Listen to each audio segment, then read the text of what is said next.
Wow, okay, Dan Heath is going to be a hard act to follow. Very hard act to follow. I'm so glad you're all sitting close because what I think we'll do is pretty quickly transition into a large group conversation.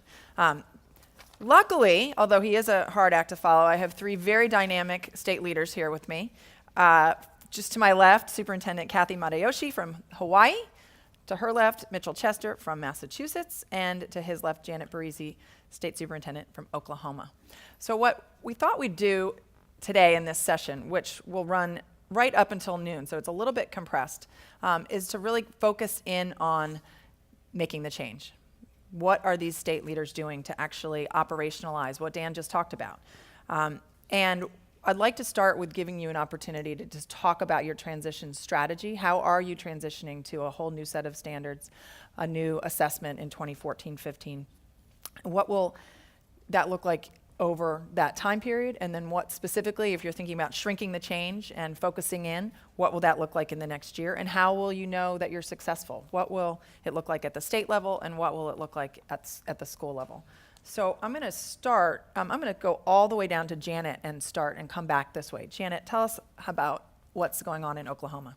Sure, thanks, and it's great being here today. So as we took a look at all of this, we all took a deep breath and tried to decide how we were going to chunk this up and how this was specifically going to happen. And what we knew is that it was time for us to set some clear-cut goals and to focus on deliverables at what we could deliver to the state.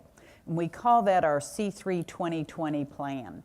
And that by the year 2020, all Oklahoma kids will be college, career, and citizen ready. We felt that was an important component to add to it, that they were citizen ready.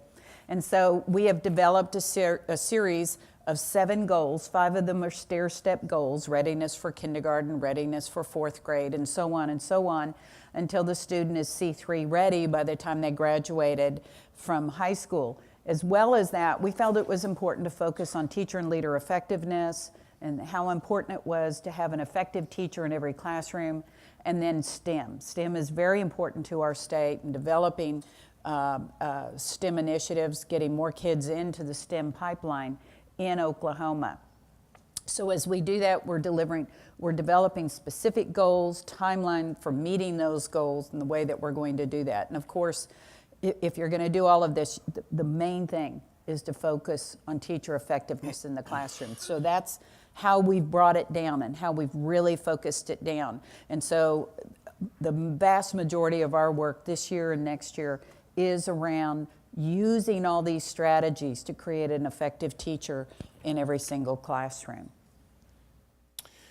Yeah, I mean, I think that notion of the teacher, if we can't influence teacher by teacher, the delivery of curriculum, the kind of curriculum that's being delivered, and the instructional approaches, then everything else we've done has not paid dividends in terms of what students experience day by day.